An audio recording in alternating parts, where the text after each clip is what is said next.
The complete story of Bhishma Pitama. From birth to death. Welcome to this journey into the life of one of the greatest warriors and statesmen in Indian mythology, Bhishma Pitama. His life is a saga of sacrifice, honor, and duty, intricately woven into the epic of Mahabharata. Today, we will explore his story from the moment of his miraculous birth to his legendary death on the battlefield of Kurukshetra. The story of Bhishma begins with King Shantanu, the ruler of Hastinapur, a prosperous and powerful kingdom. Shantanu was a wise and just king, loved by his subjects. One day, while walking along the banks of the sacred river Ganga, Shantanu was mesmerized by the ethereal beauty of a woman standing by the water. She was none other than the river goddess Ganga in human form. Captivated by her charm, Shantanu approached her with a proposal of marriage. Ganga agreed to marry Shantanu, but she placed a peculiar condition: he must never question her actions, no matter how strange or incomprehensible they seemed. Blinded by love, Shantanu readily agreed. Their union was a joyous one, and soon Ganga gave birth to a son. However, to Shantanu's horror, she took the newborn to the river and drowned him. Though heartbroken, Shantanu remembered his promise and refrained from questioning her actions. This tragic pattern continued for 7 children, each of whom was drowned by Ganga immediately after birth. When the 8th child was born, Shantanu could no longer contain his anguish. He confronted Ganga, demanding an explanation for her seemingly cruel behavior. Ganga then revealed her divine identity and the true reason behind her actions. The children were the 8 Vasus, celestial beings cursed to be born as mortals due to a misdeed. They had once stolen the divine cow, Nandini, from sage Vashishta's ashram to please one of their wives. Sage Vashisht, enraged by their theft, cursed them to be born as mortals on earth. The Vasus, horrified by the prospect of mortal life, pleaded for mercy. Vashisht relented slightly and decreed that their time on earth would be short, except for the leader of the Vasus, Prabhasa, who had instigated the theft. Prabhasa was destined to live a full mortal life as a consequence of his actions. Ganga, moved by their plight, agreed to be their mother and release them from their mortal lives by immersing them in her waters. However, the 8th child, Devavrata, was Prabhasa reborn and was destined to fulfill a greater purpose on earth. After revealing this, Ganga left Shantanu, taking Devavrata with her to raise him in the celestial realms. Under Ganga's care, Devavrata grew up learning from the greatest sages and celestial beings. He mastered the Vedas, statecraft, and the art of warfare, becoming a paragon of wisdom and strength. When he returned to Hastinapur as a young man, King Shantanu was overjoyed and declared him the crown prince. Devavrata's valor and intellect quickly won him the admiration of the court and the people. Shantanu's life took another dramatic turn when he encountered Satyavati, a fisherwoman of extraordinary beauty. He fell deeply in love with her and wished to marry her. However, her father laid down a condition: only Satyavati's children could inherit the throne. Shantanu, bound by his love for Devavrata and his sense of duty, was unable to fulfill this condition. Torn between love and responsibility, Shantanu became despondent. Devavrata, seeing his father's distress, took matters into his own hands.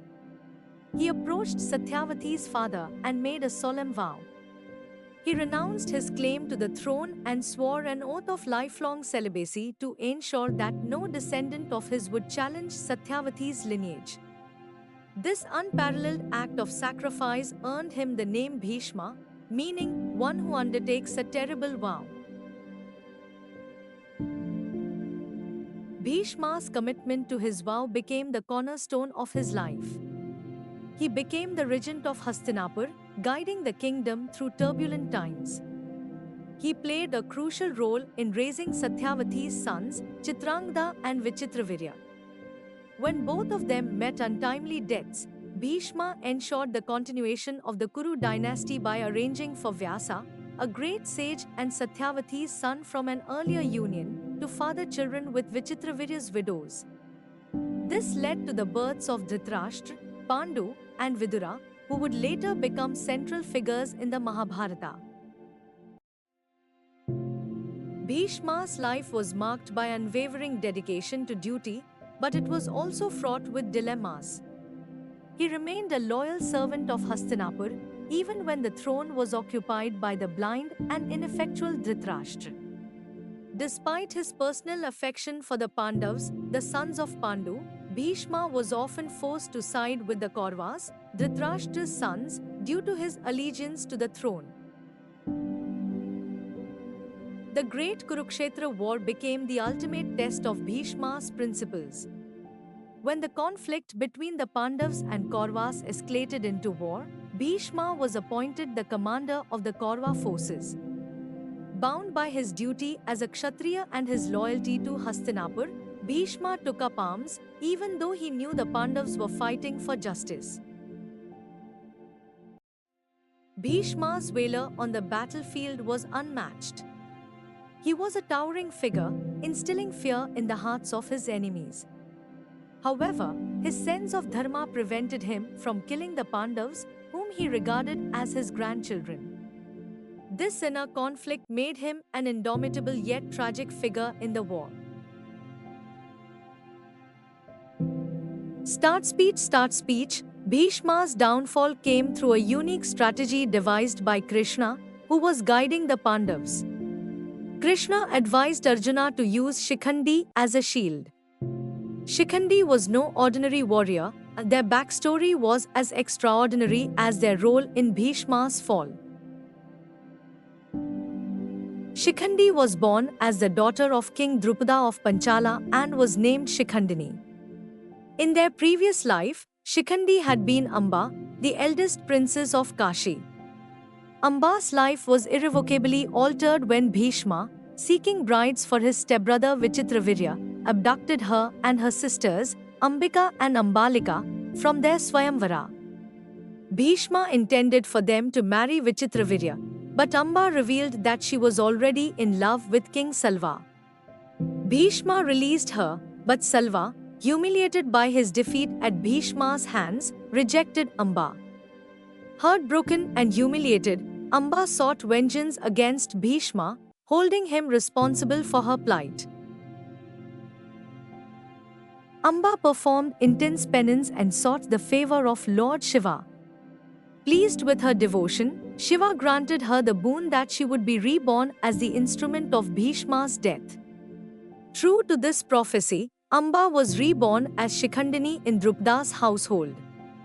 Shikhandini was raised as a warrior and eventually underwent a transformation, becoming Shikhandi, a person with a masculine identity, to fulfill their divine mission. Shikhandi's presence on the battlefield was a pivotal moment. Bhishma, bound by his vow to never harm a woman or anyone with a feminine identity, lowered his weapons when faced with Shikhandi.